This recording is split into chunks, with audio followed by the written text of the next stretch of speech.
So this is Jamestown. Neat. It's a shoot 'em up or bullet hell or whatever the fuck you want to call it. And the year is 1619. Is that a tohu?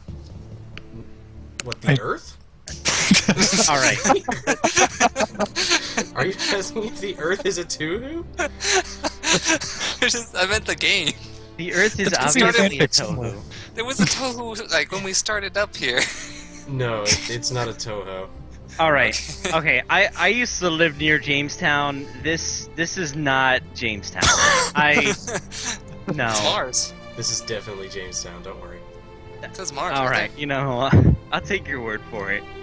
Alright, basically the whole concept behind the story of Jamestown is Sir Walter Raleigh escapes execution at the hand of King James and goes to the new colonies except on Mars with spaceships and Martians. So this is just makes sense. this is just if the settlers went to Mars instead. Kind of, yes. Okay, that Mars makes is- sense. I'm gonna be playing this run on Divine because I'm a fucking baby and I cannot be my own judgment. Well, Divine sounds pretty hard. Divine is pretty hard. We might want to introduce ourselves as well. No, we don't. Why would we want to do something like that? Not even. Yeah. You know, I'm just saying. Right before the action kicks off, you know? Alright, while I'm selecting ships, I'm Herb Stencil. Like Dawnfire. Kirby Superstar. And I'm Ziggy. I don't got a fancy internet name. Alright, Yet. so right after each level there's usually a little cutscene with really, really beautiful artwork, but we also get a prologue on the first level. This is beautiful artwork. It's really, really good. Yeah. Considering, like, it was 3 people who made this with, like, from before the era of Kickstarter, so, like, Wow. yeah. That is pretty impressive. This game is really legit. It's also pretty crazy that I have not heard of this game before. Yeah, I don't know why. It's not even like it did badly. Like, It This looks guy like it's is, got like, pretty good turbo production grizzled, values. wow. this is Sir Walter Raleigh. He's Uh-oh. who we're supposed to be playing as, but I'm actually selecting different ships because I Ah. want to show off the different ships. Fair enough. Where's his helmet? This is... It's not on right now. He's being comfortable. Oh, okay. Basically, the gist of what's happening here is that we've gotten to the colonies and we're looking for John Smith and Roanoke. Because we've just heard about Roanoke, like, disappearing and shit. So, being a, how would I say, sheltered Australian, I have very little idea of what the whole deal with Jamestown in You're real gonna life actually learn is. a lot of factual information about history just from watching this game. Oh boy.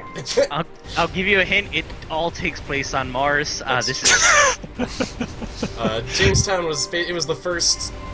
It was one of the first, if not the first, American colonies or English it's colonies considered- in America. It's considered the first successful one, really. Yeah, Roanoke, which they mention, worked for a couple years, but it like literally everyone just mysteriously disappeared. Was that the one linked to Croatoa?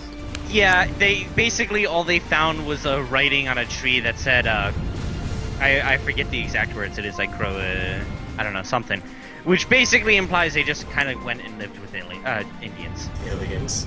Well, we're right now dealing with Martians. It matches really well. Now this makes sense. So explain the mechanics of this game, because I'm just seeing a whole lot of fucking bullets and shit. Okay, yeah. So basically, this game is a little different than some bullet hells, whereas it doesn't have like the shield button is tied to like.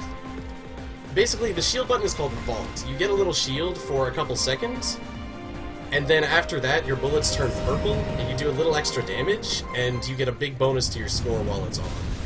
You can actually extend this, it's constantly draining the meter up left, and you can extend it by collecting little power-up cogs. The other thing is you can manually turn off Vaunt, and you don't get a big bonus score, but you get a little shield, so it's like managing Vaunt meter is a huge part of this game. So you're kind of switching between offensive and defensive. Yeah, basically your offensive and defensive tools are literally the exact same button, and it's you have to manage it and like manage whether you want a higher score or more shields or more firepower. Like it. Yeah, it gets more important later on. This first level is kind of just Odd. it's not that hard. Also, this ship I kind of want to talk about real quick. This is the powder ship. And sort of the idea is you get little Gradius options that appear over time in the form of gunpowder barrels, and they all shoot little bullets. That is... Oh, yeah, like any of those flying ships in another And bullet I'm hell. bad at video games. I was gonna say, it said to press Vault earlier. Do they actually block bullets? No, or... not even a little. Okay. They're not real options. They're just more firepower. But the other thing is you can throw the firepower. You can throw them forward to get a big explosion, but they take a little while to respawn. And they do collide with enemies? Yes. Alright. And explode. This boss has two phases. The first one you just saw is just back and forth between two different pretty simple bullet patterns.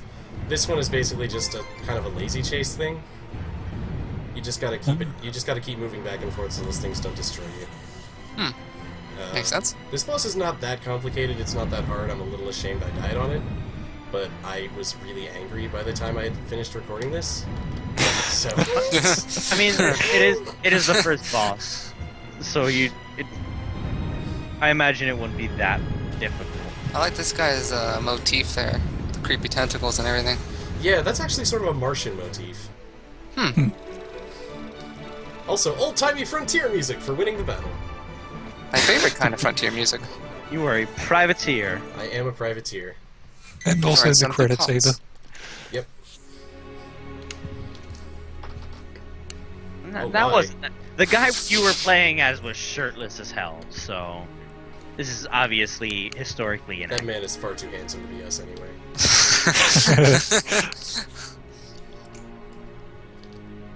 Some people may know John Smith as the handsome dude from Pocahontas. This game Yes. draws him like he actually looked like. Which you will see about now. A handsome gosh. man. That's not a handsome man from It was supposed to Pocahontas be at all. handsome. Oh goodness. I'm There's disappointed. gold in them hills. He I've been lied yeah, to. he looks more like the prospector from Toy Story. Yeah, the prospector from Toy Story looks a lot like John Smith. Wow. It's actually funny because in the first or second set of text, he refers to John Smith as strikingly handsome. I mean, he looks He like. does have a nice beard. Yeah. Yep. I'm not gonna judge, you know. And his drawing skills are impeccable. Yeah, look at that X. Pretty good Look at X. those lines. Wait, it's not a plus sign? No, it's an X. It marks the spot. Oh, okay. Because it looks like a plus sign from this angle. Yeah, well, he's holding it, diagonally. And near a fire. Yeah, that's probably not good for that bit of paper. Look, you don't get that beard without some knowing about fire. This dude's looked like he's been through some shit. He knows what he's doing. That's true. Yeah, so basically, next stop, Roanoke, the Lost Colony.